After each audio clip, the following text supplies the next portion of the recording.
Welcome back. Here with Trading Hour, and Rohit Srivastava from Indiacharts and Strike Money joins us now. Rohit, a very happy new year to you and your loved ones.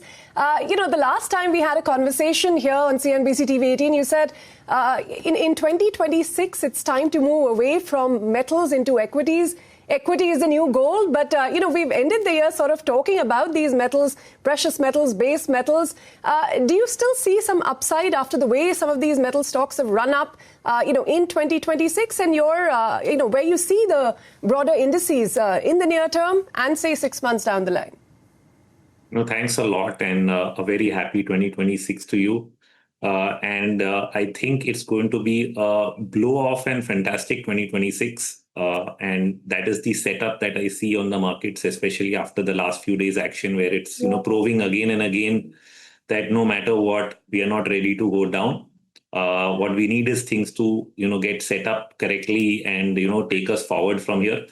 And my view was essentially equity is the new gold. So essentially what we meant by that is away from gold and silver, not from the metals space. Completely. I think I'm very, very bullish on the metals space. And when I'm saying metals, I mean the metal index representing the base metals, which is starting a completely new cycle. I think what gold and silver have done is essentially given us a lead.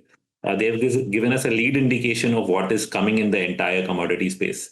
However, gold and silver have become extremely overbought. My short-term momentum indicators have crossed over to the sell side, in the last 2-3 days.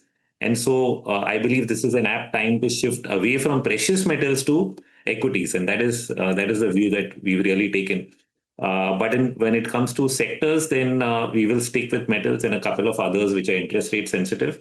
In terms of Nifty in the short term, I think we are now headed towards 26,500. The only hurdle here is around 26,200, which is one of the immediate resistances. And beyond that, I think we should be headed to 26,500. 26,500 is going to be the bigger breakout level because we've made two tops both in October and November, and the trend line of those tops comes in at 26,500. So that is the key resistance that we'll face in the near term. And once we get past that, then it should be on our way to 27,000. So that's the setup that we are really looking at. With supports close to 25,800 holding pretty well, I don't think we'll probably go again below that. But Rohit, it's fair to assume now that 25,000, 24,800 now has become a very firm base for the index. We may not be looking to move exponentially higher in the next year, but does that believe at least the downside remains capped looking at the charts? So I think both of those. I mean, the downside is definitely capped, and what we should be open to is, the upside getting opened up, because what happens is when we are pessimistic, we tend to give limited targets to the upside.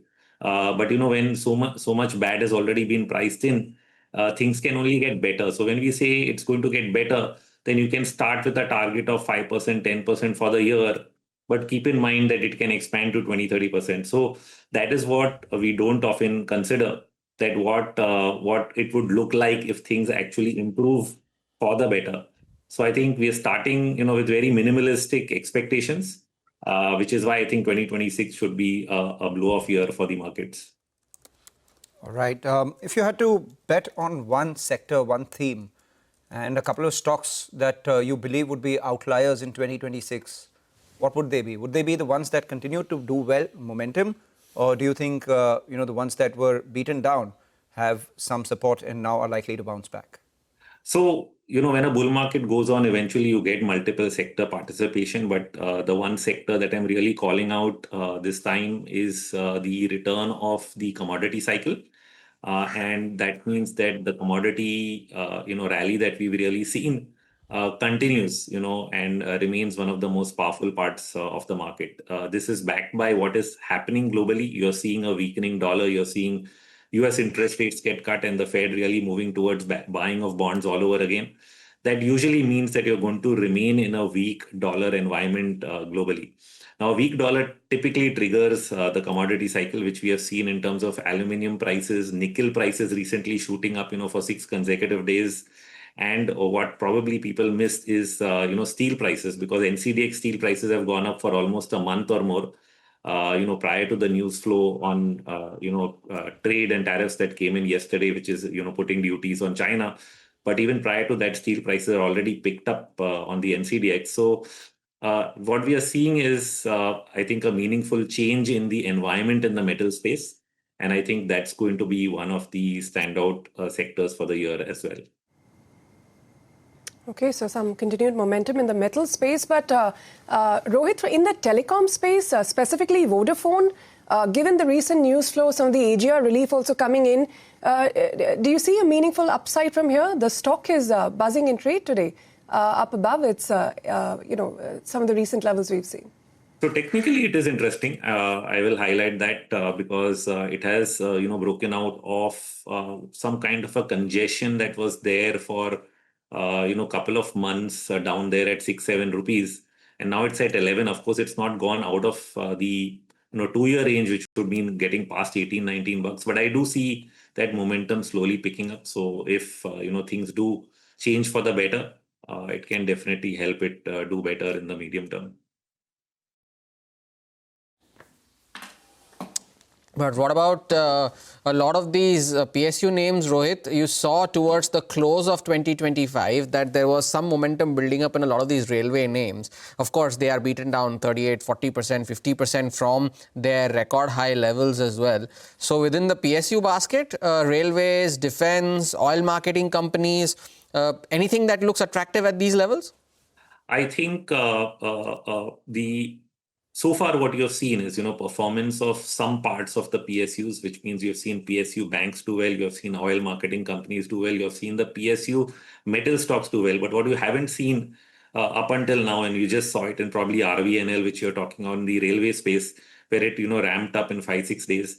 What we are seeing is momentum build up in all the, or rather, let's say a bottoming formation starting to form in all the underperforming PSU stocks, because there's an entire barrage of them from, REC, PFC, then you go to NTPC. There's all these companies which were down, Gale. And I think that entire part of the market is now sort of basing out and picking up. So I think ahead, and this is a very good time because ahead of the budget, we often get a rally in PSU stocks. And that might be a good thing to do is, buy some of these beaten down PSU stocks, and you could get an upside in the month ahead. Rohit, very quickly, with the correction that we've seen in the markets recently, the small and mid-cap stocks are, looking more attractive now? So it helps you do good stock selection. So what we are really looking at is a combination of the technical setup where stocks have, fallen, but managed to not break their weekly or monthly support levels.